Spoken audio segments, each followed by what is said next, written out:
Cuando el emperador Constantino adoptó el cristianismo como religión oficial del Imperio Romano en el año 313, aparecieron formas de depurar a sus miembros, apareciendo la excomunión como práctica común. Con el término Inquisición, derivado del latín inquire, se designó a distintas instituciones nacidas con el fin de luchar contra la herejía, o sea, aquellas creencias que se contraponen con lo enseñado por la Iglesia Católica. Se trata de persecución contra cristianos que se oponen a lo dispuesto por la Santa Iglesia.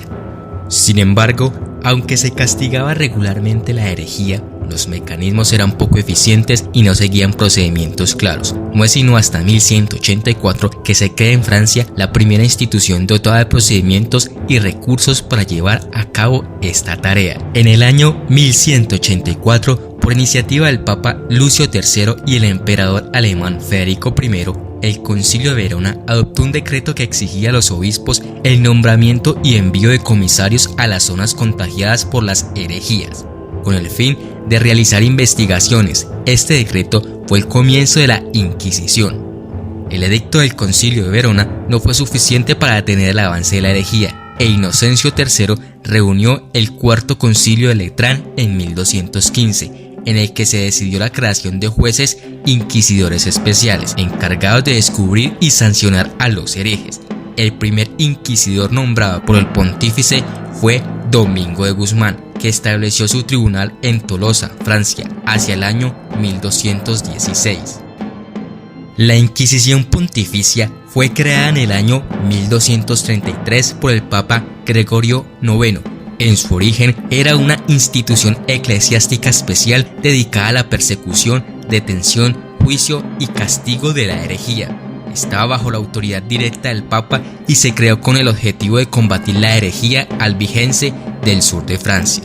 Esta Inquisición Pontificia sustituía a la primera Inquisición, la Inquisición Episcopal, que había sido creada por el Papa Lucio III a finales del siglo XII. La Inquisición Pontificia se fue extendiendo a diversos reinos de la monarquía europea, aunque fue encontrando resistencia de algunas monarquías que no veían con buenos ojos la intervención del papado dentro de sus fronteras. A comienzos del siglo XIII, ya la Inquisición funcionaba en Francia, Italia y Alemania. En la práctica de la Inquisición predominaba el espionaje y la delación. Los procesos se llevaban a cabo secretamente y en ellos se aplicaban las torturas más refinadas y crueles. A diferencia de los juicios normales, en los de la Inquisición no se nombraban abogados ni se comunicaba a los enjuiciados el nombre de los testigos. El reconocimiento de las acusaciones se conseguían mediante torturas. Cuando parecía al inquisidor existir peligro de herejía en alguna región, designaba inquisidores locales, quienes apenas llegados se establecía el Tribunal del Santo Oficio. Los primeros procedimientos consistían en una ceremonia llamada el juramento, en la que, como lo dice el nombre, los asistentes juraban denunciar a todas las personas que consideraran sospechosas y prestar al tribunal la ayuda que pidiese.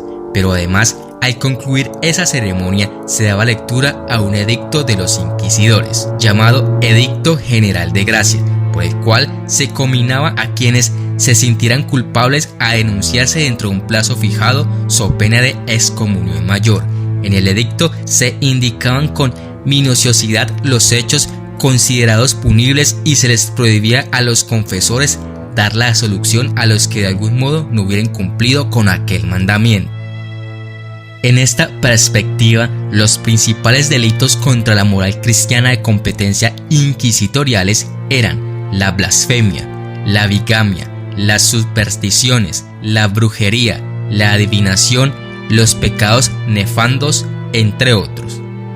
Para que el proceso se iniciase, hacía falta que se acusase a una persona del delito de herejía, y aún así tenía que haber al menos 2 testigos de buena reputación antes de que se pudiera iniciar ninguna pesquisa o investigación preliminar secreta. Comenzaba así el llamado periodo de gracia, en el cual el reo tiene entre 30 y 40 días para declarar.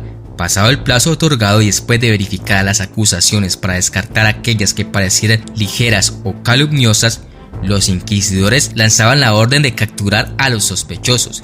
El caso es llevado a una junta de teólogos, también llamados calificadores, los cuales determinan si el supuesto implicaba herejía o no. Una vez comprobado su delito, se les aplicaba la pena correspondiente. Los obstinados y reacios eran castigados con especial severidad.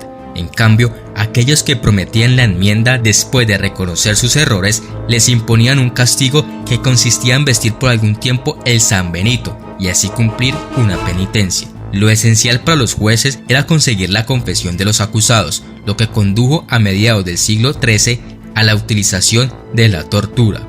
En cuanto a la tortura, a los clérigos les estaba prohibido bajo gravísima pena tanto el causarle la muerte así como una lesión de gravedad. Además, estaba prohibido aplicarla a acusados que no fueran casi con seguridad culpables. El torturado que persistía en afirmar su inocencia tenía que salir libre. Como castigos se utilizaban el confinamiento, multas, reclusiones en cárceles, la muerte en la hoguera y la confiscación de bienes. La quema en la hoguera, que recibió el nombre de auto de fe, era la más cruel de los castigos y se practicaba ampliamente. En ello estaban interesados los príncipes feudales, los inquisidores e incluso los delatores. Todos se enriquecían a cuenta de los bienes confiscados a los condenados.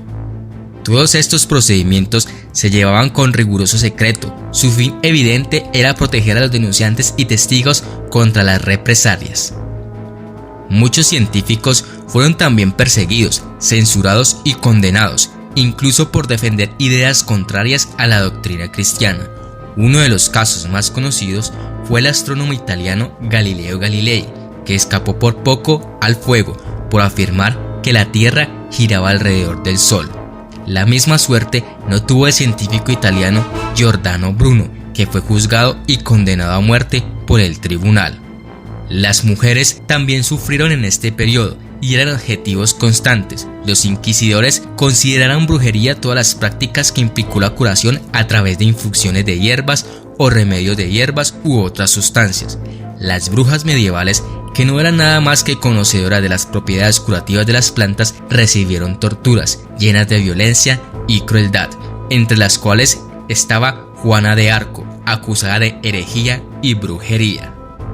La Inquisición española se fundó con aprobación papal en el año de 1478, propuesta del rey Fernando V y la reina Isabel I. La Inquisición se iba a ocupar del problema de los llamados sucios, los judíos que por coerción o presión social se habían convertido al cristianismo.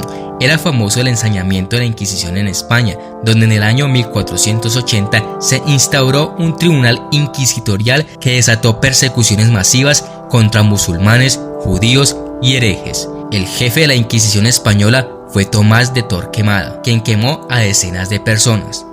Solamente en España murieron en las hogueras entre 826 y 1250 personas. Varios miles sufrieron otros castigos.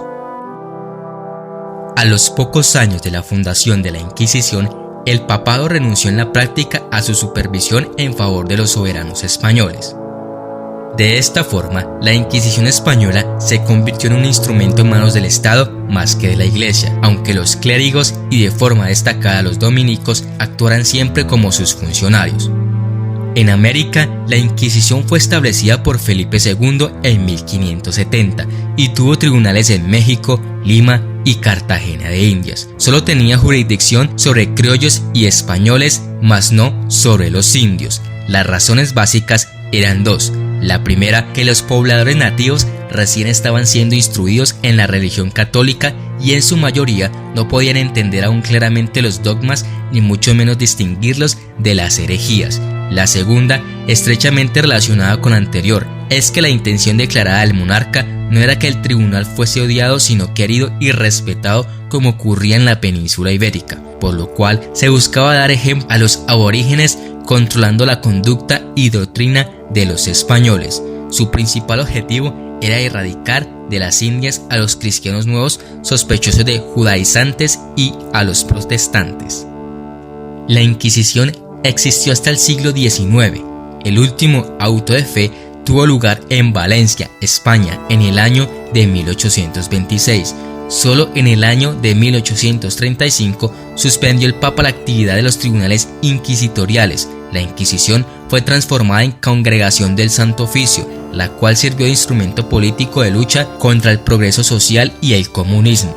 Dicha congregación fue reorganizada en el año 1965 y convertida en la Congregación de la Doctrina de la Fe.